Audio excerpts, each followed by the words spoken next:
श्रमण संघीय महामंत्री पूज्य गुरुदेव श्री सौभाग्य मुनि जी महाराज साहब, योग पुरुष उपाधि भगवान श्री प्रवीण श्री जी महाराज साहब, माम जीवन निर्मात्री श्रमणी श्रावणी सदगुरुवर्या डॉक्टर श्री रवि रश्मि जी महाराज साहब के पावन चरण कमलों में वंदन नमस्कार करने के पश्चात उपस्थित भव्य आत्माओं, सो रहे हैं आप जैन रामायण के प्रसंग। सुना आपने राम आदि चारों पुत्रों की शादी करके राजा दशरथ अयोध्या पहुंचे। घर के अंदर पूरी तरह से स्वर्ग, राम जैसा जिसके चार पुत्र, सीता, उर्मिला, मांडवी जैसी पुत्र वधुएं, कौशल्या जैसी पटरानी महारानियां, अयोध्या जैसा राज्य। राजा दशरथ के घर में स्वर्ग था और ऐसी स्थिति में राजा दशरथ के मन में कुछ प्रश्न पैदा होते हैं। कुछ आध्यात्मिक प्रश्न उनकी अंतर चेतना से उठते हैं। जो आत्माएं हलुकर्मी होती है, जो आत्माएं शुद्ध हो जाती है, कर्मों के भार से हल्की हो जाती है, ऐसी आत्माओं के मन में ही ऐसे आध्यात्मिक प्रश्न पैदा होते हैं। और यही आध्यात्मिक प्रश्न जो होते हैं वे व्यक्ति का सही मार्गदर्शन करते हैं। बड़े सौभाग्यशाली वो आत्माएं होती है, बड़ी हलुकर्मी आत्माएं होती हैं जिनके मन में ये आध्यात्मिक प्रश्न पैदा होते हैं। और राजा दशरथ के मन में ये आध्यात्मिक प्रश्न पैदा होते हैं। क्या सोचते हैं राजा दशरथ कि इतना बड़ा अवध का साम्राज्य, राम जैसे 4 आज्ञाकारी पुत्र, सीता जैसी पुत्र वधुएं और कौशल्या जैसी महारानी, 3 महारानियां, इस प्रकार मैंने जो इतना वैभव पाया, इतना सुख पाया, ऐसा एकता प्रेम से भरा हुआ, ऐसा सेक्रीफाइस से कर्तव्यों को लेकर के जीने वाला परिवार पाया। हर प्रकार के मेरे पास जो सुख है, निश्चित ही इसका जो कारण है वो पूरा भाव में मैंने कहीं ना कहीं साधना की है, कहीं ना कहीं तपस्या की है, कहीं ना कहीं धर्म किया है, तभी जा करके ये सब कुछ प्राप्त होता है। अगर ना किया होता तो वो भी लोग मेरे सामने हैं जो फुटपाथ पर बैठे हुए दुख का जीवन भोग रहे हैं। वो भी लोग मेरे सामने हैं जिनके बच्चों ने अपने माता पिता को घर से बाहर निकाल दिया। वो भी लोग मेरे सामने हैं जिनकी पुत्र वधुएं ऐसी निकम्मी घर के अंदर आई हैं कि वह माता पिता को रोटी तक नहीं पूछती हैं। वो भी लोग मेरे सामने हैं जिनके पास एक फुट्टी कौड़ी भी नहीं है। ये सब लोग मेरे सामने है, तो इसका कारण तो कहीं है ही, और वही कारण है कि उन लोगों ने कहीं तपस्या नहीं की, धर्म नहीं की, वो कमाई नहीं की जिसको खर्च करके यहाँ पर वो पुण्य नहीं किया जिसको खर्च करके यहाँ पर वो सुख भोग सके। और मैंने वो किया है, इसीलिए तो इतना सुख पाया मैंने, इसीलिए तो इतना वैभव पाया मैंने। लेकिन जो कमाई में करके आया हूँ उसको तो मैंने जहाँ खर्च लिया, इसके आगे भी तो एक सफर है ना, उसके लिए मैं क्या कर रहा हूँ, आगे के लिए क्या कर रहा हूँ। हर किसी के मन में जो प्रश्न नहीं उठते हैं। बहुत लोगों के पास वैभव है, बहुत लोग धनवान है, बहुत लोगों के पास सुख है, लेकिन सभी लोगों के मन में ये प्रश्न नहीं उठते हैं कि पूरे भव में मैंने कहीं ना कहीं तप किया है, धर्म किया है और धर्म की आराधना की है, पुण्य किया है, जिसकी वजह पर मैं इतना बड़ा भाग्य लेकर के पैदा हुआ हूँ। हर किसी के मन में ये प्रश्न पैदा नहीं होते हैं। जो आत्माएं हलुकर्मी होती हैं, जो चेतना शुद्ध हो चुकी है, कर्मों के भार से हल्की हो चुकी है, ऐसी चेतना के मन में ही ऐसे प्रश्न पैदा होते हैं। और ये सवाल किसी का दिया हुआ नहीं, स्वयं के अंतर मन से पैदा हुआ है। स्वयं की चेतना ने उनसे सवाल किया है, स्वयं की चेतना ने कहा है कि पूरे भव में तूने इतना तप किया है, आराधना की है, तभी ये सुख पाया है। और आगे भी अगर चाहते हो तुम्हारे जीवन में सुख हो तो तुम्हें वही धर्म का रास्ता पकड़ना होगा, वही तप का मार्ग पकड़ना होगा, वही धर्म आराधना का मार्ग, वही पुण्य का मार्ग तुम्हें पकड़ना होगा, तभी तुम सुखों का उपभोग कर सकोगे। नहीं कोई ऐसी कमाई करोगे धर्म की तो आगे दुख ही दुख पैदा होंगे। धर्म की कमाई करोगे तो आगे तुम्हें सुख ही सुख मिलेगा। ये आध्यात्मिक चेतना जो है वो व्यक्ति को संकेत देती है, वो कहती है। लेकिन हर किसी के मन में जब तक आत्मा इतनी भारी कर्मों से लदी हुई है, तब तक वो इतनी बेहोशी में जी रही है कि उसके मन में ये सवाल नहीं उठते हैं। कितनी दुनिया है जिनको इनसे कोई लेना देना नहीं, कितने लोग हैं जो पूर्व जन्म को नहीं मानते, पूर्व में कुछ किया है इसको नहीं मानते, कितने लोग हैं इस प्रकार के। तब तक ये सत्य है, जब तक आपकी आत्मा भारी कर्मों से लदी हुई है तब तक उसको इस सब की सुध नहीं आ सकती है, इस सत्य की ओर वो नहीं बढ़ सकती है। और जब तुम्हारी आत्मा कर्मों के भार से हल्की होती है तब वो अपने होश में आती है, तब वो इस सत्य की ओर बढ़ती है। ये आध्यात्मिक प्रश्न पैदा हो रहे हैं राजा दशरथ के मन में, और राजा दशरथ सोच रहे हैं कि आगे के लिए क्या कर रहा हूं। बहुत कुछ पाया मैंने, सब कुछ पा करके भी अगर सब कुछ गवा के चला गया तो फिर आगे के लिए क्या किया मैंने।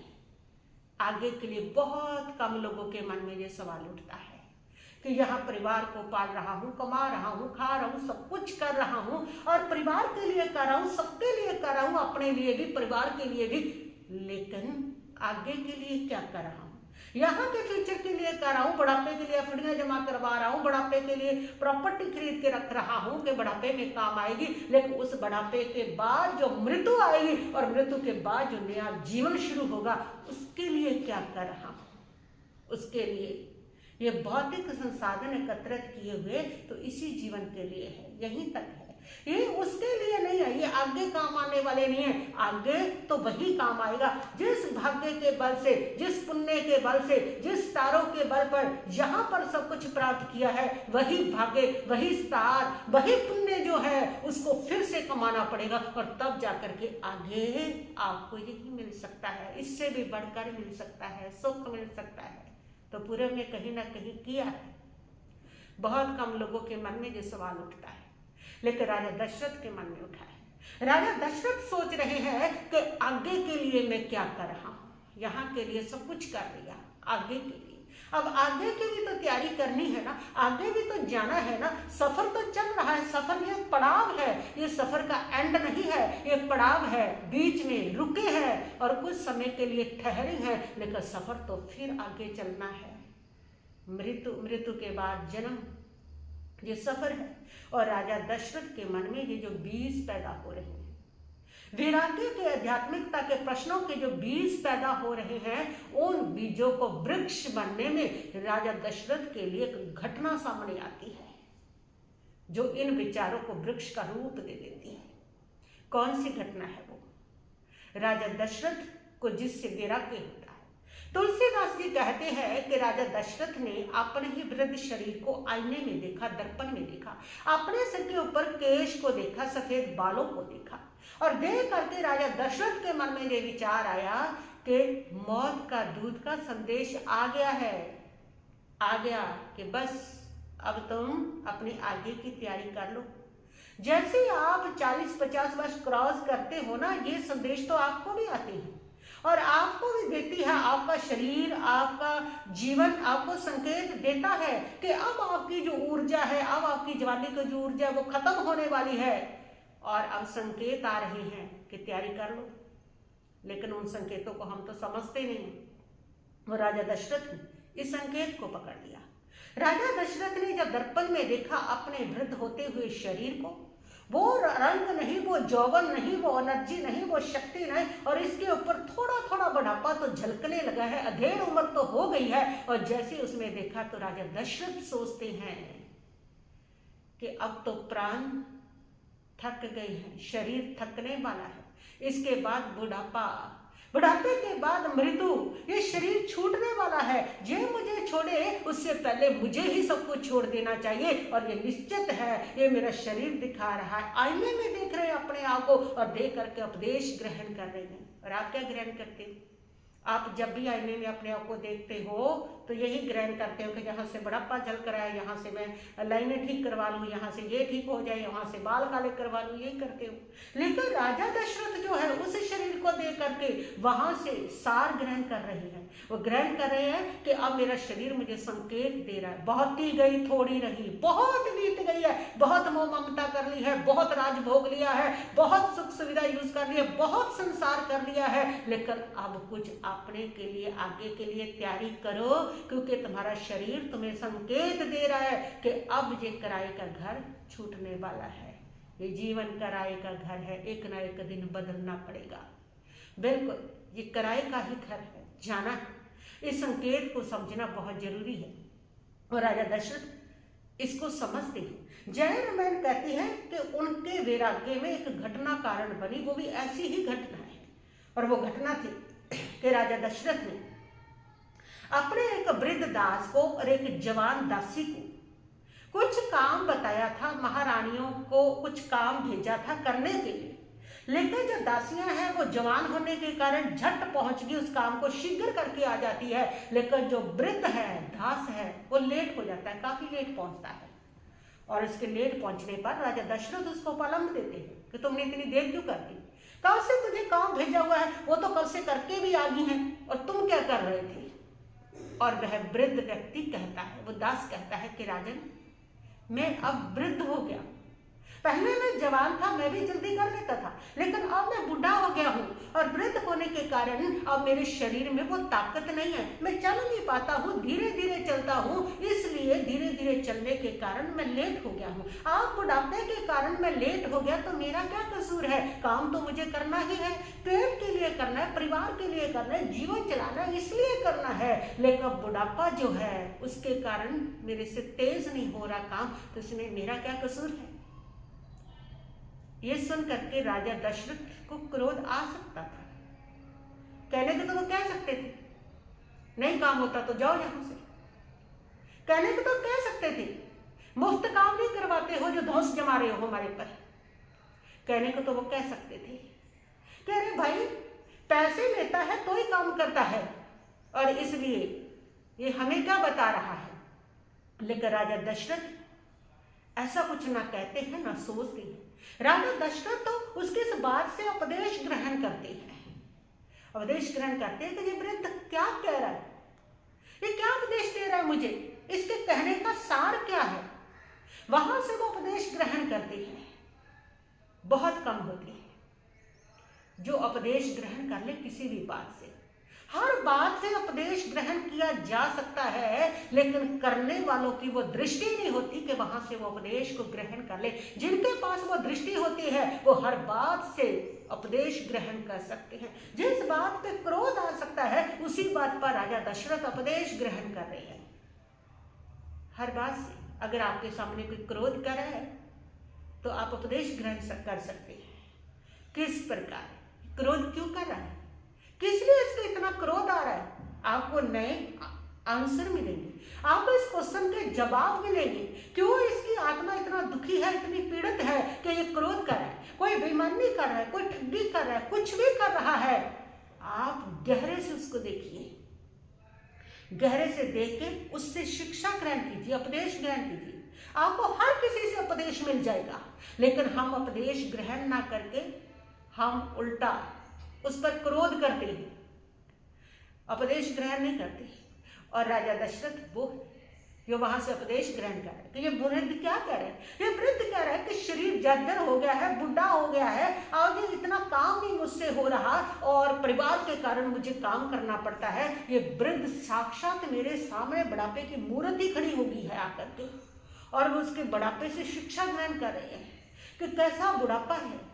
और ये बुढ़ापे में ऐसी शरीर की स्थिति हो जाती। कभी ये जुआ था, दास और धड़ाधड़ काम करता था, और आज ये साक्षात मेरे सामने बुढ़ापे की मूर्त बन करके खड़ा है। यही दशा है इस शरीर की। जिस शरीर के साथ इतनी मोह है, इतनी ममता है, इतनी जिसकी परवरिश करते हैं, जिस पर इतना अभिमान है, गुमान है, जिसके बारे में ये लगता है कि मैं तो सदा जवान ही रहूंगा, मैं तो सदा धरती पर रहूंगा, उस शरीर की साक्षात ये सामने खड़ी है मेरी मूर्ति। ये स्थिति हो जानी है। सही तो कह रहा है वो। ऐसी ही बुढ़ापे में स्थिति हो जाती है, ना काम होता है, आंखों से कम दिखाई देता है, दांतों से खाया नहीं जाता है, शरीर की इंद्रियां शिथिल हो जाती है, और फिर धीरे धीरे ये बुढ़ापा, उसके बाद मृत्यु आ जाती है। ऐसा ही बुढ़ापा मेरे शरीर पे आ रहा है राजन। दशरथ उपदेश ग्रहण कर रहे हैं, जब ऐसी स्थिति तुम्हारी होगी तब तुम कौन सा पराक्रम करोगे, कौन सा पुरुषार्थ कर लोगे। ये सबकी स्थिति होनी है। इस सत्य को समझो, जीवन के सत्य को समझो, अपने बुढ़ापे को देखो, विचार करो। मैं जरा धर्मी हूं कि मेरे शरीर का स्वभाव है वृद्धावस्था का आना, इस शरीर के अंदर क्षय होना, शरीर का धीरे धीरे कमजोर होना, ये शरीर का स्वभाव है। उस सत्य को समझो, उसके ऊपर नित्य विचार करो। तो ये जो जवानी का अहम है ना, मैं युवा, मैं ये वो सारे का सारा अपने आप शांत हो जाता है, अपने आप निकल जाता है। वो स्थितियां होती हैं। वृद्ध को देखना, कभी बूढ़े व्यक्ति को देखना। कुछ बच्चे एक बूढ़े व्यक्ति को कह रहे थे, उसकी झुकी हुई कमर को देख के, बाबा जी ये तीर कमान कितने में लिया है आपने। बूढ़ा बाबे ने कहा कि बेटा ये तीर कमान, इसकी चिंता ना करो, जब तुम बड़े होगे ना और 50 से ऊपर होने लगे, धीरे धीरे तुम्हारे पास अपने आप आ जाएगा। ये जिसके ऊपर वृद्धावस्था आती है, ये तीर कमान तो सबके पास आ जाता है। कैसा मजाक किसी बुढ़ापे का, किसी बूढ़े व्यक्ति को देख के, कैसी झलझलाहट कि ये बीच में खड़ा है, हिल नहीं रहा, चल नहीं रहा, तो जरूरी था, ऐसा है वैसा है। कैसे शिकायतें, ऐसी कैसे ताने उस बुढ़ापे को। अरे ये तो शरीर का धर्म है, ये तुम्हारे पर भी आना है, सब पर आना है, बच्चों पर भी आना, सब पर आ जाना है। जिसकी भी आयुष लंबी है उन पर पहुंच ही जाना है इस बुढ़ापे में। और राजा दशरथ देख रहा है बुढ़ापे की स्थितियां क्या होती हैं। देखो आप बुढ़ापे में क्या स्थितियां होती हैं। बुढ़ापे में जो व्यक्ति होता है, उसी परिवार में उसकी इज्जत नहीं होती, स्वयं का शरीर उसका काम नहीं करता, वो बिल्कुल किसी काम का नहीं रहता घर वालों के लिए, परिवार वालों के लिए। और घर वालों को भी चुभने लगता है कि बुढ़ा हो गया है, पता नहीं कब जाएगा, दुनिया से कब जाएगा, चला जाए। और जब बुढ़ा व्यक्ति जाता है तो उनको भी एक बार घर में खुशी खुशी उसको विदा कर दे, भगवान को हाथ जोड़ते हैं, प्रभु अब ले जा इनको, बहुत हो गया, बहुत उम्र होगी, बहुत उम्र होगी, ले जा इसको, ले सकते हैं। ये बुढ़ापे की स्थितियां होती हैं। फिर चला भी नहीं जाता। और लोग कहते हैं कि बुढ़ापे में करेंगे धर्म ध्यान, हम तो बुढ़ापे में करेंगे।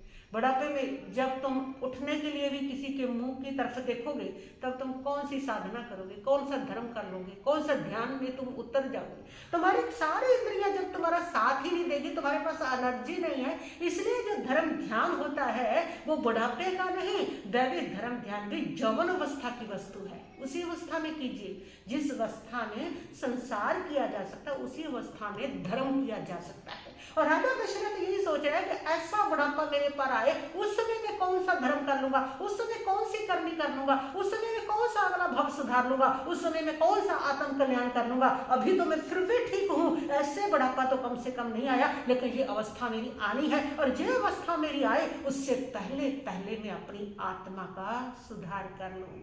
यही शिक्षा आपको लेनी है, सबको लेनी है कि ऐसी अवस्था आए, बुढ़ों को देखना, ऐसी अवस्था आए उससे पहले पहले आत्मा के कल्याण के साधन इकट्ठे कर लो। अगर सोचोगे कि बुढ़ापे में करेंगे, तो उन बुढ़ापों को देखो, बुढ़ों को देखो कि उनकी स्थितियां क्या हो रही है। वहां पर तो वो बेचारे खुद खाना पीना पानी अपने काम के लिए तरस रहे हैं। तो कौन सी धर्म आराधना होती है?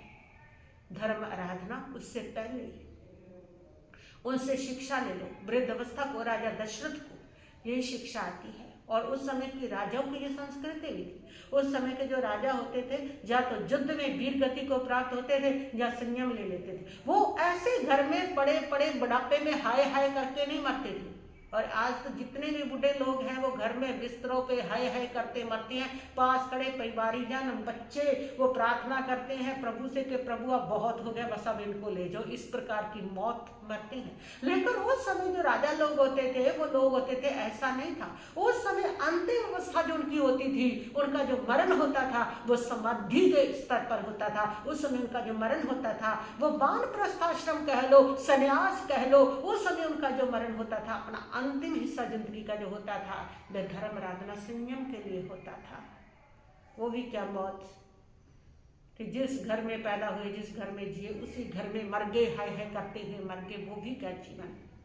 जीवन का कुछ हिस्सा अगर संसार को दिया, कुछ हिस्सा परिवार को दिया, कुछ हिस्सा अपने आप के लिए रखो, ताकि आपकी जो अंतिम अवस्था है उस समय आप आत्म कल्याण कर सको। और ऐसी वृद्ध अवस्था में जाके भी संन्यास की बात सोचो कि जब खुद से खुद का काम नहीं हो रहा तब तुम कौन सी धर्म आराधना कर लोगे, कौन सा संयम लोगे। खुद का काम नहीं हो रहा, उससे पहले पहले आत्म कल्याण के लिए, आत्म कार्य के लिए काम करो। उससे पहले पहले आत्म सुधार के लिए काम करो। ऐसी अवस्था आपको ये चेतावनी देती है। ऐसे बुढ़ापे में तुम कुछ नहीं कर सकोगे, दुख और पैदा हो जाएंगे। तुम्हारा जीवन मात्र कहने को जीवन होगा, लेकिन वो जीवन जीवन नहीं हो पाएगा, क्योंकि उस जीवन में तुम कुछ नहीं कर सकोगे। इसलिए उससे पहले पहले सावधान हो जाओ कि ऐसी अवस्था तुम्हारे तन की हो, ऐसा बुढ़ापा तुम्हारे पर हो और ऐसी वृद्ध अवस्था में हाय हाय करके तुम्हें मरना पड़े, तो समझ लेना तुम्हारा अगला भव जो है वह तो साफ हो गया। अगला भव जो है वो नहीं सुधर पाएगा। बुढ़ापे में शरीर कमजोर, इंद्रियां कमजोर, शिथिल हो जाता है सब। उस समय पराक्रम नहीं होता धर्म आराधना के लिए। बुढ़ापे में जाकर के तुम नहीं सुधार सकते हो अपना अगला भव। उस बुढ़ापे की अवस्था आने से पहले पहले अगर अलर्ट हो जाओगे, पहले पहले अगर तुम चौकन्ने हो जाओगे, तब जाकर के तुम अपने अगले भव को सुधार कर सकते हो, आत्म कल्याण कर सकते हो। इसलिए ये जो बातें चली हुई है ना, इसको छोड़ दो कि बुढ़ापे में करेंगे धर्म ध्यान, बुढ़ापे में करेंगे धर्म ध्यान। धर्म ध्यान बुढ़ापे की वस्तु नहीं है। बुढ़ापे में तो आप किसी काम के नहीं हो, ना परिवार के, ना संसार के, ना अपने आप के काम के नहीं हो, तो धर्म के काम कैसे आ सकते हो? कौन सा संयम साधोगे उस समय? ये सारी धर्म आराधना जो है, इसके लिए महान पराक्रम चाहिए होता है, महान शक्ति चाहिए होती है, महान शरीर की ताकत चाहिए होती है। तब जाकर के आत्म कल्याण होता है, आत्म सुधार होता है। और जिस समय कुछ कर ही नहीं सकते, उस समय कैसे आत्म सुधार होगा? उससे पहले पहले यही राजा दशरथ सोच रहे हैं कि ऐसी स्थिति हो जैसा मेरे सामने बड़ा वृद्ध व्यक्ति खड़ा है, जो बेचारा इतने लेट काम हुआ, जिससे चला भी नहीं जा रहा, काम भी नहीं हो रहा। ऐसी स्थिति आए, उस समय मैं कौन सी अगले भव की तैयारी कर लूंगा, कौन सी मैं संयम साधना कर लूंगा, और कौन सा मैं आत्मा का कल्याण कर लूंगा, कौन से कर्मों को काट लूंगा, क्या कर लूंगा उस समय? ये तो उससे पहले पहले करने का है। ये राजा दशरथ के मन में विचार आया, आध्यात्मिक प्रश्न आते हैं। और ये प्रश्न उनके मन में जब आते हैं, उस वृद्ध व्यक्ति को देख करके ये सवाल आते हैं, तो उनके मन के अंदर व्यक्ति की धारा फूट पड़ती है। वो इस इंतजार में बैठे हैं, इस इंतजार में बैठे हैं कि कोई आए, ऐसा महापुरुष के मैं अपने आत्म कल्याण के लिए इस घर को छोड़ करके निकलूं, मैं चलूं यहाँ से और मैं अपनी आत्मा का कल्याण करूं। मैं ऐसी अवस्था से पहुंचने से पहले पहले अपना कुछ सुधार लूं, अपनी आत्मा का उत्थान कर लूं, आगे की कुछ तैयारी कर लूं। और ये आगे की तैयारी ऐसी जर्जर अवस्था से पहले पहले की होती है। महात्मा बुद्ध को भी तो ऐसे बुढ़ापे को देख के वैराग्य आया था कि बुढ़ापे में कैसा हो जाता है व्यक्ति का शरीर। एक वृद्ध व्यक्ति को उन्होंने देखा था, और देख करके महात्मा बुद्ध ने भी पूछा था अपने साथी से कि ये व्यक्ति कौन है, कि ये बूढ़ा व्यक्ति है, क्या हो गया, वृद्ध अवस्था आ गई, क्या ये मुझ पे भी आएगी? बिल्कुल आएगी, सब पर आएगी। और वहीं से वैराग्य हो गया कि जिसका इतना तेज जौवन रंग रूप शरीर, उसकी ये हालत हो जाती है, ऐसा वो निर्भर दूसरों पर निर्भर हो जाएगा, चल भी नहीं सकेगा, अपना काम खुद नहीं कर सकेगा। तो महात्मा बुद्ध को यही बुढ़ापे को देख के वैराग्य हो गया था और वो जंगलों में चले गए थे। और हम तो कितने बूढ़े देखते हैं रोज, लेकिन कोई वैराग्य नहीं होता। खुद बूढ़े होते चले जा रहे हैं तो भी वैराग्य नहीं होता। पता नहीं कितने भारे कर्म हैं हमारे कि हमारी चेतना में ये सवाल नहीं उठते हैं। और महात्मा बुद्ध के भी उठा, और इधर राजा दशरथ ने भी बूढ़े व्यक्ति को देख करके यही चिंतन किया, और वो इस इंतजार में है और बैठे हुए थे। और इतने में ही एक समाचार आता है, दास समाचार लेकर के आता है कि महाराज आपके नगर के अंदर क्षेमंकर मुनि जी पधारे हैं, 4 ज्ञान के धारी। और राजा दशरथ अपने परिवार सहित उनका प्रवचन सुनने के लिए चलते हैं। और वो उनकी चेतना जिस और बढ़ना चाहती थी, उनकी नदी रूपी चेतना जहाँ जाना चाहती थी, वो सागर उनको खुद उस नदी को लेने के लिए उनके जहाँ पर पहुँच गया। और राजा दशरथ का इतनी महिमा, इतना नाम, कहते हैं कि इंद्र भी राजा दशरथ की महिमा के सामने अपने आप को लजाता था। वो ये सोचता था कि मेरे पास स्वर्ग में एक छत्र राज्य है, लेकिन राजा दशरथ जैसी प्रतिष्ठा, राजा दशरथ जैसा सम्मान, राजा दशरथ जैसा मेरा मान जो है वो नहीं है। ऐसा राजा दशरथ का जीवन था। ऐसा महान था दशरथ का चरित्र। यदि भगवान राम का जीवन महान है, वो तो चरित्र प्रसिद्ध है ही, लेकिन दशरथ का चरित्र भी कोई कम प्रसिद्ध नहीं है, कम महत्वपूर्ण नहीं है। राजा दशरथ का चरित्र भी बहुत ऊंचा रहा है, बहुत ऊंचा रहा है। ऐसी ही कोई राम रूपी फल यूं ही बिना दशरथ के पैदा नहीं होता। दशरथ रूपी महावृक्ष पर ही राम रूपी जो महाफल है वो पैदा हो सकता है।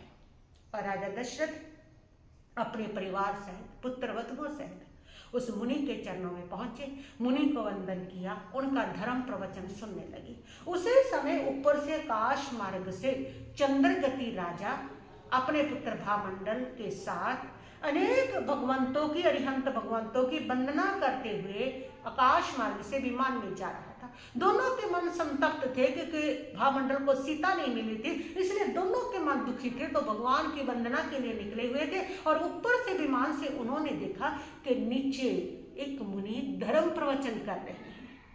अयोध्या आई है और मुनि बैठे हैं, और ज्योतिष से कोई लेना देना नहीं। उनकी तो एक ही स्वभाव था कि जहां भी संत दिखे, जहां भी मुनिवर दिखे, जहां भी धर्मोपदेश बह रहा है, वहां पर जाकर के उस गंगा में गोता लगाना। और उन्होंने नीचे देखा कि कोई मुनि उपदेश दे रहे, और दोनों विमान में करके नीचे उतर गए। उस मुनि के चरणों को वंदना करते हैं और बैठते हैं, दोनों प्रवचन सुनते हैं। प्रवचन के बाद चंद्रगति राजा उस मुनि से सवाल करते हैं कि प्रभु, मेरा पुत्र भामंडल का सीता के प्रति इतना अनुराग और प्रेम क्यों है? मुनिवर ने बताया, पूर्व भव के संबंधों के कारण। पूर्व जन्म में ये अतिभूति ब्राह्मण पुत्र था और उस समय ये सरसा थी। इसका अपहरण होने के कारण ये उसके अनुराग में भटकता रहा। वो ही अनुराग इसके भीतर बैठा रहा, आकर्षित इसको करता रहा। और दूसरा कारण, ये दोनों सगे भाई बहन है, सीता और आपका पुत्र भामंडल। सारी सभा चुकन्नी होगी कि दोनों सगे भाई बहन, ये कैसे हो सकता है? मुनिवर ने भेद खोला कि राजा जनक की महारानी विदेहा के जुड़वा बच्चे हुए थे और सीता और आपका पुत्र भामंडल। लेकिन भामंडल का जन्म होते ही अपहरण हो गया, किडनैप हो गया। ये किडनैप किसने किया प्रभु? एक देव ने किया। क्यों किया उसने?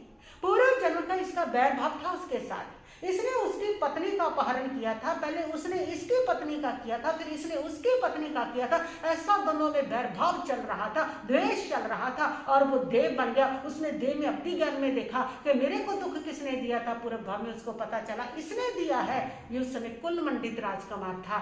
तो ये राजा जनक के पैदा हो रहा है, तो वो बदला लेना चाहता था, और जैसे ही पैदा हुआ तो उसको उसने किडनैप कर लिया, मरने की भावना से कि इसको मारूंगा। लेकिन फिर उसके विचार बदल जाते हैं, और विचार बदलने के कारण वो एक विद्या के द्वारा इसको हल्का करके ऊपर से फेंक देता है, और राजा चंद्रगति आग को वो प्राप्त हो जाता है। और राजा चंद्रगति के सामने वो सारा दृश्य घूम गया कि कैसे उस बच्चे को उसने आकाश से आते हुए को कैच किया था, किस प्रकार इस बच्चे को पुत्र के समान पाला। राजा चंद्रगति तो भूल ही गया था कि ये मेरा ऐसे प्राप्त हुआ पुत्र है, उसको तो अपना ही पुत्र लगता था। फिर उसने पूछा कि प्रभु, इसके ऊपर मेरा इतना मोह, इतना स्नेह क्यों है इस बच्चे के ऊपर, जबकि फिर ये मेरा अपना खून नहीं, फिर भी इतना मोह, इतना स्नेह, उसका कारण क्या है?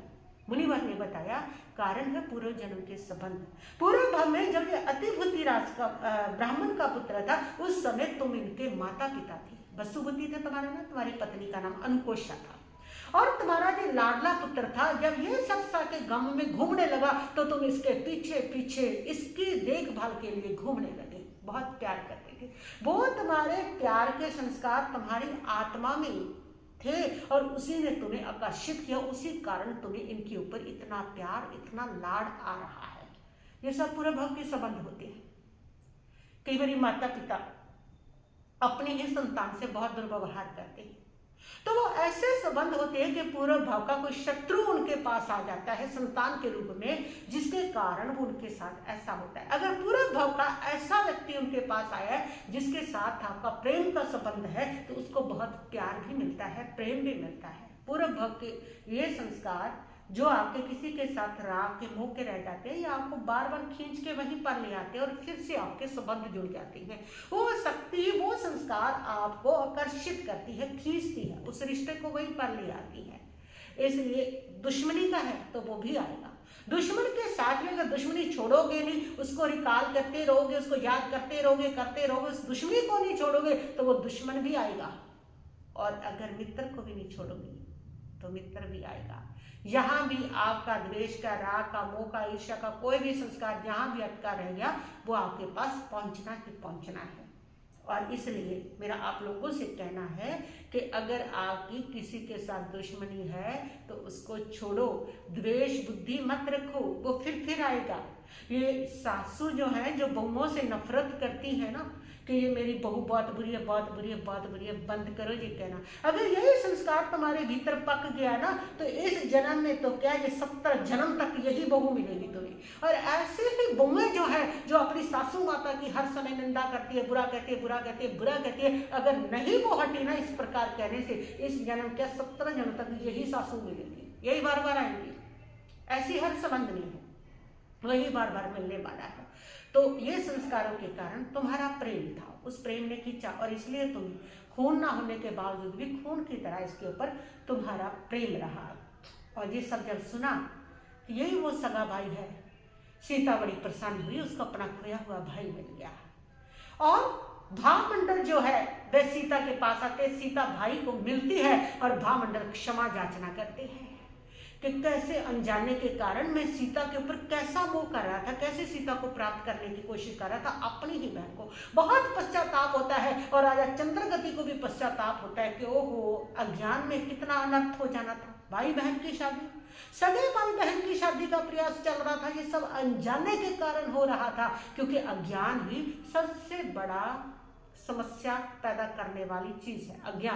अज्ञान समस्या देता है, ज्ञान समस्याओं का समाधान करता है। अज्ञान था तो समस्याएं चल रही थी, ज्ञान हो गया तो सारी समस्याओं का समाधान हो गया, दृष्टिकोण ही बदल गया ज्ञान के कारण। इसलिए ज्ञान को प्राप्त करना बहुत जरूरी है। तुम्हारे जीवन में जितनी समस्या है वो सारी अज्ञान के कारण है। और जैसे जैसे तुम्हारी आत्मा में ज्ञान होगा, जब केवल ज्ञान हो जाएगा, उस समय तक कोई समस्या, कोई दुख, कोई प्रॉब्लम रहेगी ही नहीं, क्योंकि ये सारी समस्या, सारे दुख अगर पैदा होते हैं तो सिर्फ अज्ञान से होते हैं। अज्ञान को दूर करो अपने जीवन से, ज्ञान को पढ़ो, सर्वज्ञ की वाणी को पढ़ो, जिससे तुम्हें ज्ञान आए। जितना ज्ञान आएगा उतना ही तुम्हारा अज्ञान जाएगा, जितना अज्ञान जाएगा उतना ही तुम्हारा दुख भी जाएगा, समस्याएं भी जाएंगी। और राजा चंद्रगति कहते हैं इस अज्ञान के कारण कैसा अनर्थ हो जाना था, कैसी समस्या खड़ी हो रही थी। और राजा चंद्रगति को वैराग्य हो जाता है कि ओहो, क्या चल रहा है संसार के अंदर, कैसे संबंध चल रहे हैं, किस प्रकार चल रहा है। वाणी सुन के उनको उस समय वैराग्य हो जाता है। और राजा इधर जनक को संदेश भेज दिया गया कि तुम्हारा खोया हुआ जो पुत्र है वो मिल गया है। और राजा दशरथ, महारानी विदेहा आते हैं, अपने पुत्र को मिलते हैं, गले से लिपट जाते हैं। राजा चंद्रगति को तो वैराग्य हो जाता है। राजा चंद्रगति जो है वही भामंडल का राज्याभिषेक करके मुनि के पास दीक्षा ले लेते हैं। भामंडल को लेके राजा दशरथ अयोध्या आते हैं। राजा जनक बदेहा पुत्र को मिलकर गले लगा के बड़े प्रसन्न होते हैं, आंखों से अश्रु बहते हैं कि कितना लंबा वियोग पुत्र के साथ हुआ। और इधर पुत्र भामंडल कहता है कि मिथिला का राज्य पिताजी काका कनक को दे दीजिए, आप मेरे साथ रहिए। और भामंडल राजा जनक को अपने साथ लेके चलते हैं। इधर राजा दशरथ जो है उनके मन में दीक्षा का विचार हो गया कि अब अपनी आत्मा का कल्याण करना, संयम लेना, राम योग्य है और सारा ये जो भार है राज्य का अब राम को संभलाया जाए। खुद इस संसार के भार से मुक्त हो करके, निर्भर हो करके अपनी आत्मा का कल्याण करना चाहिए। और जैसे ही यह विचार राजा दशरथ के मन में आता है तो राजा दशरथ महल में पहुंच करके अपनी दीक्षा की घोषणा करते हैं और साथ में ही राम को राज्य मिलेगा उसकी घोषणा करते हैं। राम के राज्याभिषेक की घोषणा होती है। और इस घोषणा को सुन करके कि पिताजी दीक्षा ले रहे हैं, भरत उसको पहले से वैराग्य था, वो बड़ी पवित्र आत्मा थी, धर्म धर्मदत्त थी, हलुकर्मी आत्मा थी। उसका मन कहीं भी बंधा हुआ नहीं था, न सत्ता में, न राज्य में, न परिवार में, कहीं भी नहीं बंधा हुआ था। वो इतनी पवित्र, इतनी हलुकर्मी आत्मा थी। और जैसे उसने सुना पिताजी दीक्षा ले रहे हैं, तो उसके मन में भी यही विचार आता है कि मुझे भी अपना आत्मकल्याण करना चाहिए, मुझे भी दीक्षा लेनी चाहिए। वो पिता दशरथ के पास आई और आकर के उसने कहा कि पिताजी, मुझे आपसे कुछ प्रार्थना करनी है। राजा दशरथ को लगा कि ऐसे समय में क्या प्रार्थना करनी है, मैं घर को छोड़ के जा रहा हूँ, राम को राज्य देना है, अब इसकी प्रार्थना पता नहीं क्या मांग रहा है, भरत राज्य मांगेगा, क्या मांगेगा, मेरी दीक्षा में बिगड़ ना पड़ जाए। फिर भी राजा दशरथ ने कहा, कहो भरत, क्या प्रार्थना है। भरत ने कहा, पिताजी आप दीक्षा लेने जा रहे हैं तो मैं भी। राजा दशरथ ने कहा, मेरी दीक्षा में बाधक मत बनना भरत। नहीं पिताजी, मैं बाधक नहीं बनूंगा, आपको दीक्षा से नहीं रोकूंगा, लेकिन मैं भी आपके साथ दीक्षा लेना चाहता हूं। तुम मेरे साथ दीक्षा लेना चाहते हो, पर तुम तो अभी छोटे हो, तुमने तो अभी कुमार हो, और तुम अभी रुको, तुम थोड़ा समय रुकने के बाद दीक्षा लेना। लेकिन उसने कहा कि नहीं पिताजी, दो कारण है। एक तो मैं आपका वियोग नहीं सहन कर सकता, मैं दीक्षा लूंगा तो मुझे पितृवियोग नहीं होगा, मैं आपकी सेवा करूंगा, यहाँ मुझे सेवा का अवसर भी नहीं मिला, क्योंकि दास दासियां रहते हैं, वही सेवा करते हैं, तो वहां कोई नहीं होगा, तो मैं आपकी सेवा करूंगा और मुझे सेवा धर्म का ये परम अवसर मिलेगा। दूसरा, मुझे संताप, ताप, संसार का ताप, संताप से मैं दुखी हूं, और ये संसार का ताप और संताप मुझे न सहना पड़े, इन दो कारणों से मैं दीक्षा लेना चाहता हूं। आपका वियोग भी नहीं होगा, संसार का संताप भी नहीं सताएगा मुझे। पिता ने कहा कि पुत्र भरत, तुम्हारी माता कैकेयी का तुम पर बहुत मोह है, उसकी आज्ञा के बिना तुम दीक्षा नहीं ले सकते हो। और भरत कहते हैं कि मैं अपनी माता से आज्ञा लूंगा। और राजा भरत जो है वह माता कैकेयी के पास जाते हैं और जाकर के उनको दीक्षा की जब बात सुनाते हैं, तो माता कैकेयी जो है वो एकदम अचेत सी हो जाती है कि ये क्या भरत, तुम संसार छोड़ के जा रहे हो, सबके छोड़ के जा रहे हो, राजा दशरथ तो जा ही रहे हैं, तुम भी जा रहे हो, मेरा तो पति भी गया, पुत्र भी गया, मैं अकेली क्या करूंगी। और एकदम वह शून्य मनस्क सी हो जाती है। लेकिन भरत जो है वे अपनी बात पर अडिग है कि माता, मोह को त्यागो, समझो मुझे पिता के साथ दीक्षा लेनी है, पिता की सेवा का अवसर भी मुझे मिलेगा और साथ साथ में मेरी आत्मा का कल्याण भी होगा। ये सारी राजमहल में बात फैल गई है कि भरत भी दीक्षा ले रहे हैं, राजा दशरथ भी दीक्षा ले रहे हैं, और राजा दशरथ ने राम के राज्याभिषेक की जो घोषणा है वह कर दी है। और अवध के अंदर खुशियां, प्रसन्नता, बैंड बाजे बज रहे हैं, नाच गाने हो रहे हैं, केसर छिटका जा रहा है कि राम को राज्य मिल रहा है। तब क्या होता है इसकी बात आगे करेंगे, हो गया घड़ी में समय। बस इतना ही कहती हूँ, मैं अपने वक्तव्य को ये पास स्थगित करती हूँ। ओम शांति शांति।